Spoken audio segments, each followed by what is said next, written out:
आप सभी को मेरा नमस्कार। आज मैं आपको मोक्षदा एकादशी की कथा सुनाने जा रही हूँ, जो इस प्रकार है। मार्गशीर्ष मास की शुक्ल पक्ष की एकादशी मोक्षदा एकादशी कहलाती है। इस दिन भगवान श्री कृष्ण ने महाभारत युद्ध के प्रारंभ होने के पूर्व मोहित हुए अर्जुन को श्रीमद् भगवद गीता का उपदेश किया था। इस दिन श्री कृष्ण का स्मरण व गीता का पाठ करना चाहिए। गीता में भगवान श्री कृष्ण ने कर्मयोग पर विशेष बल दिया है तथा आत्मा को अजय, अमर, अविनाशी बताया है। जिस प्रकार मनुष्य पुराने कपड़ों को उतारकर नए कपड़े धारण कर लेता है, उसी प्रकार आत्मा भी पुराने शरीर को छोड़कर नया शरीर धारण कर लेती है। मोक्षदा एकादशी के दिन मिथ्या भाषण, चुगली तथा अन्य दुष्कर्मों को त्याग कर सद्गुण अपनाने से मोक्ष की प्राप्ति होती है। श्री कृष्ण भगवान बोले, इस अविनाशी कर्म योग को मैंने सूर्य से कहा, सूर्य ने मनु से कहा और मनु ने इंद्रवांसु से कहा। हे अर्जुन, इस परंपरा से प्राप्त यह योग सर्व राजर्षियों से जाना, परंतु अधिक समय व्यतीत होने से यह लुप्त हो गया। वही प्राचीन योग आज तुमको मैंने बताया है, क्योंकि तुम मेरे भक्त और मित्र हो। यह योग रहस्य अति उत्तम है। अर्जुन कहने लगे, आपका जन्म तो अभी हुआ है और सूर्य का जन्म बहुत पहले हुआ था। मैं कैसे मानूं कि आपने सूर्य को यह योग बताया था। श्री कृष्ण बोले, हे अर्जुन, मेरे और तुम्हारे अनेक जन्म हो चुके हैं। मुझे याद है, तुम भूल गए हो। जन्म से रहित अविनाशी संपूर्ण प्राणियों का स्वामी अपनी प्रकृति में स्थिर है, तथापि अपनी माया से जन्मता हूँ। हे भारत, जब जब धर्म की हानि होती है और अधर्म का प्रबलय हो जाता है, तब तब ही मैं जन्म लेता हूँ। साधुओं की रक्षा, पापियों का नाश और धर्म की स्थापना करने के लिए प्रत्येक युग में जन्मता हूँ। जो मेरे इस अलौकिक जन्म और कर्म का तत्व जानता है, वह मृत्यु होने पर फिर जन्म नहीं लेता और मुझमें लीन हो जाता है। इस बाती मोह, भय और क्रोध को त्याग कर मुझ में भक्ति करके और मेरी शरणागति हो।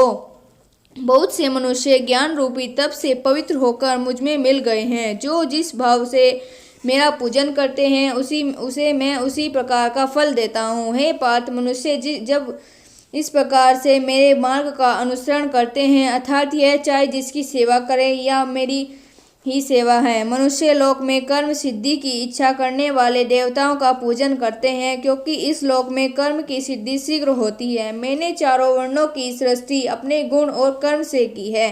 सृष्टि में का कर्ता मैं हूँ, तथापि मुझे अकर्ता अविनाशी जानो। कर्म मुझ में वध नहीं कर सकते, तथापि कर्म में मेरी कामना नहीं है। इस प्रकार जो मुझको पहचानता है, वह कर्मों के बंधन में नहीं पड़ता। अतः पूर्व पुरुषों के किए हुए कर्म को तू भी कर।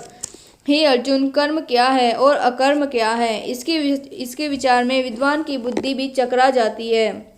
उसी कर्म का वर्णन मैं तुझसे करूँगा, जिसके जानने से संसार के बंधन छूटकर मोक्ष के भावी होवेंगे। कर्म, विकर्म और अकर्म तीनों को जानना अवश्य है, क्योंकि कर्म की गति गंभीर है। हे अर्जुन, जिसके कर्म करने की कोई कामना नहीं रहती है और जिसके समस्त कर्म ज्ञान रूपी अग्नि से भस्म निर्मल हो गए हैं, उसको पंडित कहते हैं। जो कर्म फल की आशा छोड़कर करता है और उनमें आसक्ति भी नहीं रखता है, वह निराश्य ही संतुष्ट रहता है। ऐसे मनुष्य कर्मों में घिरा रहने पर भी मानो कुछ नहीं करता है। देवयोग से जो कुछ मिल जाए उसी पर संतुष्ट रहता है। जो हर्ष, शोक आदि द्वंद्वों से मुक्त है और किसी से ईर्ष्या नहीं करता, कर्म की सिद्धि या असिद्धि में भेद नहीं समझता, वह कर्म करता है हुआ भी उसमें नहीं बंधता। जो फल की इच्छा नहीं रखने वासना से दूर हो गया है, ज्ञान में जिसका मन अचल है और यज्ञ के कर्म करता है,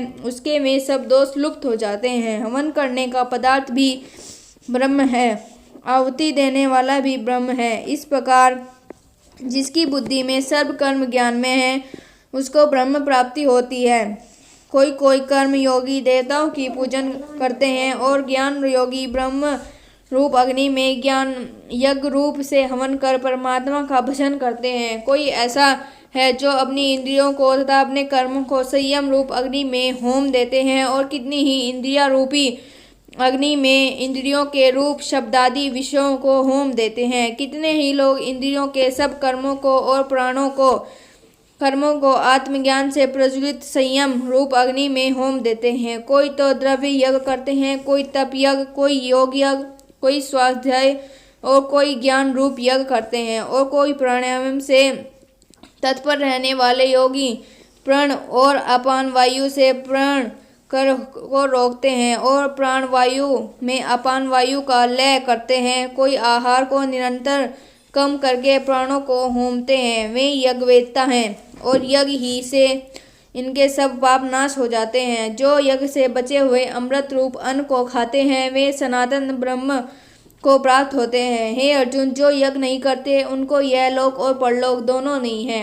इस प्रकार के बहुत से यज्ञ वेद में विस्तार से वर्णित हैं। इन सब को कर्म से उत्पन्न हुए जानो। हे परम्परागत द्रव्य में यज्ञ से ज्ञान यह उत्तम है। हे पार्थ, फल सहित सब कर्म ज्ञान में समाप्त हो जाते हैं। सो उस ज्ञान यज्ञ का तत्वदर्शी और ज्ञानी लोग तुमको उपदेश करेंगे, इसलिए तुम उसकी सेवा करना और उनको विनय पूर्वक प्रश्न करके ज्ञान यज्ञ जानना। इस ज्ञान को लाभ करके तुमको ऐसा मोह फिर नहीं होगा। इसकी ज्ञान में समस्त प्राणियों को तुम अपने आप में और मुझ में देखोगे। यदि सब प्राणियों से भी अधिक पाप करने वाले हो तो भी ज्ञान रूपी नौका से ही सब पापों रूपी समुद्र को पार कर जाओगे। हे अर्जुन, जिस प्रकार प्रज्वलित अग्नि लकड़ी को जलाकर भस्म कर देती है, वैसे ही ज्ञान रूपी अग्नि सब कर्मों को भस्म कर डालती है।